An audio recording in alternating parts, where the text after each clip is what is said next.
Bix, no need to apologize. Thank you for getting us over the $3,300 mark.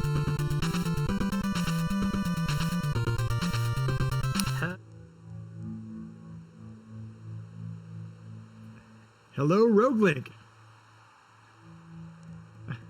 It's going great. Ladies and gentlemen, here it is. Minute normal any percent. Take it away.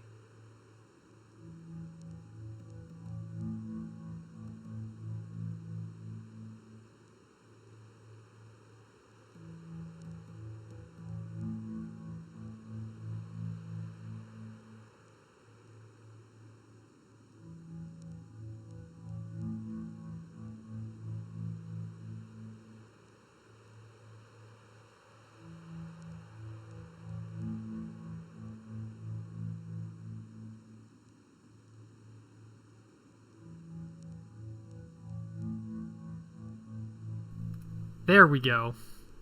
Sorry, my bad. Now you should all be able to hear me. Alright, apologies for that minor inconvenience. So, Minit. One really quick thing that... okay, good. Looks like everybody can hear me. One real quick thing that I like to go over is you've got two buttons in Minit. You've got attack and you have reset. And reset in this game is basically a death warp on command. So it's going to go real fast, and we're going to be death warping all over the place. So without further ado, time starts when I pick up the sword. And... or sorry, go. So death warping right out of the gate. There's a few key items that we need to pick up.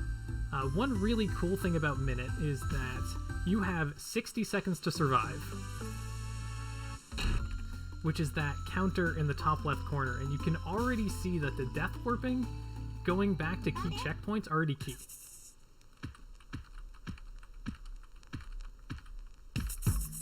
There we go. I'm trying to fight an enemy in the dark there.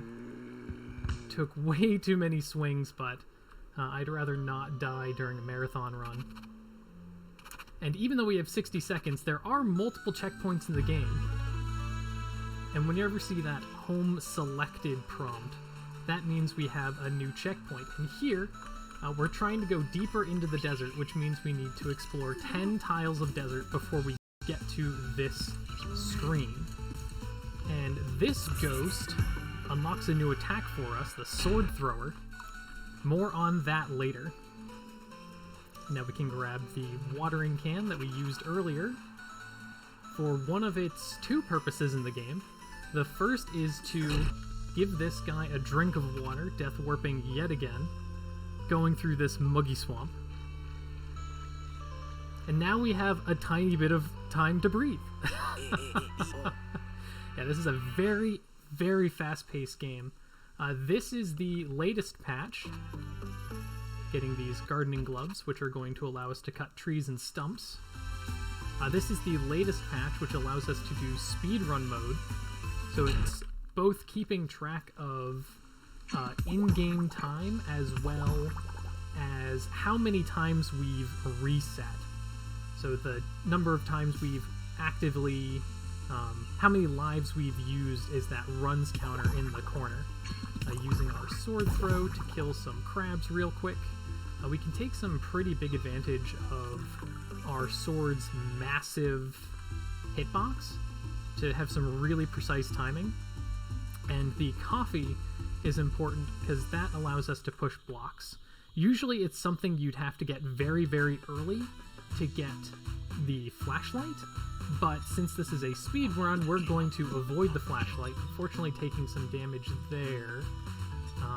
Setting another checkpoint spot right here, but we're on pretty good pace. That guy in the water only shows up if we have 10 or less seconds. And now we're into a special portion of the game where we're collecting guests for this hotel. This was actually very lucky. That last guy remaining was one of the hotel guests we're looking for. And he runs around randomly. And we got pretty lucky there. Now we push this. This guy's thing's hidden in the same spot every time. Unfortunately, I pushed a little too far to the left. But 3 minutes here isn't terrible pace, especially considering my bad early segment. Doing a little bit of an exploit here. Usually we need to cut down all these trees, but if he's in the final tree, we can just get super close.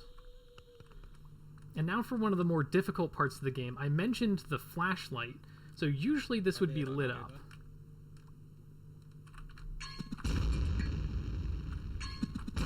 There we go, perfect.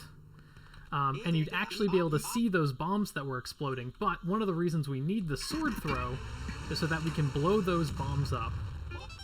Getting another guest there. So we can blow those bombs up at range. Now, I know it's quick, but that's the last guest already, which is going to drop this ladder and give us the flippers.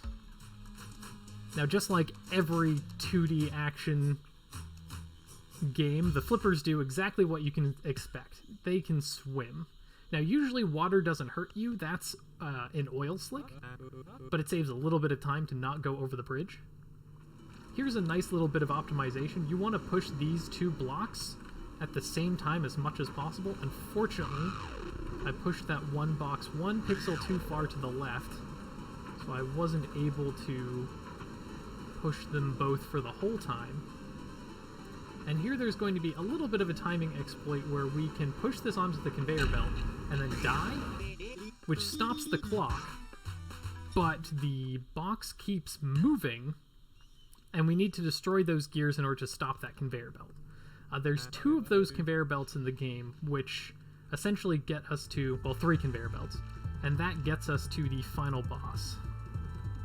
So we've unlocked 1 conveyor belt. Now we can go in the second one, pushing down to the right to get through the wall. Here, hitting all of the switches. You want to be really careful not to hit these switches too quickly, because this guy can totally block your path if you start on the switches too early. Now we're going up and around. This is one of the longer walks of the game. You have to do it a couple times. There we go, breaking the generator, which is almost the last thing we need. Now we need to stuff the sword in the giant gear. And now we have to do another big long walk. Stuffing the sword in the gear did what we needed to do, but now we have to put out the fire in order to get our sword back. There we go, good walk.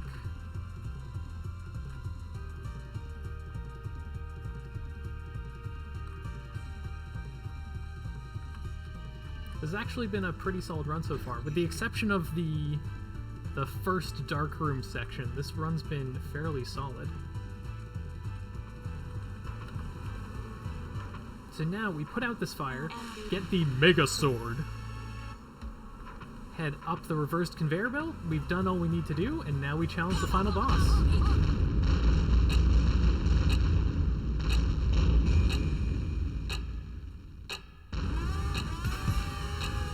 So now, this is where latest patch gets a little weird. Usually what we'd want to do is death warp each time we kill one of these sets of swords. But on latest patch, there's an unfortunate glitch where you can't reset in this room. So you lose a little bit of time. You can still have very good times using speedrun mode, but you lose a little bit of time there. The important thing here is knowing that the farthest sword is always the one that spawns. Fantastic. And now I'm in a really awkward spot. I'm not used to fighting this boss. There we go. Okay, now I'm where I'm used to being. Oh, that's bad. Oh, did miss that cycle. Okay, got it on the backswing. And now it's really good that I'm at 2 health. So I'm gonna get right up and close. Bam, bam, and that's time.